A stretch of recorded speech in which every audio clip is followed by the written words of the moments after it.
శ్రీ భవానీ జ్యోతిష్య పరిహారాల కార్యక్రమంలో ఈరోజు మనం కుజదోషము నివారణ గురించి తెలుసుకుందాం. ముందు కుజుడు కానీ అనుగ్రహంగా లేకపోతే ఎలాంటివి జరుగుతాయో తెలుసుకుందాం.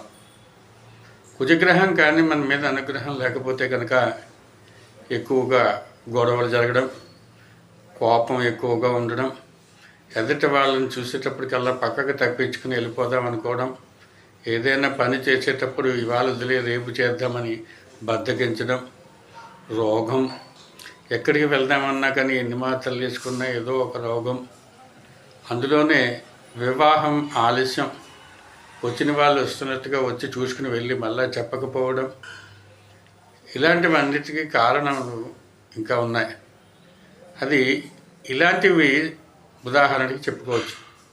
తర్వాత సుబ్రహ్మణ్యేశ్వర స్వామి వారి యొక్క అనుగ్రహం కూడా మంగళవారం నాడే ఉంటుంది. కాబట్టి దీనికి మనం చేసుకోవాల్సినటువంటి పరిష్కార మార్గం కుజ జపం ఉంటుంది. అది 7000 సార్లు చేయాలి ఒక బ్రాహ్మణోత్తముడి చేత.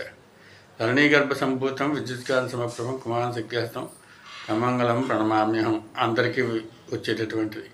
అదే ఒక బ్రాహ్మణోత్తముడి చేత చేయిస్తే మూలమంత్రాన్ని, అలాగే సాంస్క్రిట్లో ఉన్నటువంటి ప్రథమ మంత్రాన్ని కూడా జపిస్తూ 7000 జపాన్ని ముందు పూర్తి చేయించాలి. మీ గోత్రం, పేరు, నక్షత్రం అవన్నీ చెప్పి ఆ గోత్రనామాలతో చేయించాలి. పూజ చేయించేటప్పుడు ముందుగా కుజగ్రహాన్ని వెండితో చేసిన దాన్ని పురోహితులకు ఇవ్వాలి. వారు ఆ వెండి జపం ఆ కుజుడి దాంట్లో చేసి రోజు తీర్థం ఇస్తారు. ఈ యొక్క కుజ జపాన్ని పూర్తయిన వెంటనే కూడా కుజుడికి సంబంధించినటువంటిది వెండితో చేసినటువంటి విగ్రహం, అలాగే సుబ్రహ్మణ్యేశ్వర స్వామి అంటే 2 పడగలు కలిపినటువంటి మెలిపి తిరిగినటువంటి సర్పాన్ని చేయించి, కందులు 1.5 కేజీ, అలాగే మినువులు 1.5 కేజీ, బొబ్బర్లు 1.5 కేజీ, అలాగే ఎర్రటి వస్త్రం,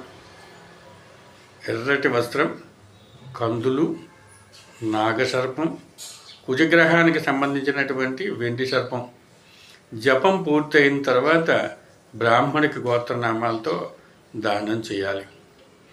అలాగే మనం 21 లేదా 41 మంగళవారాలు చేయాలి. చేస్తే కుజగ్రహం అనుగ్రహం కలిగి ఆయుర ఆరోగ్యాలతో వర్ధిల్లుతారు.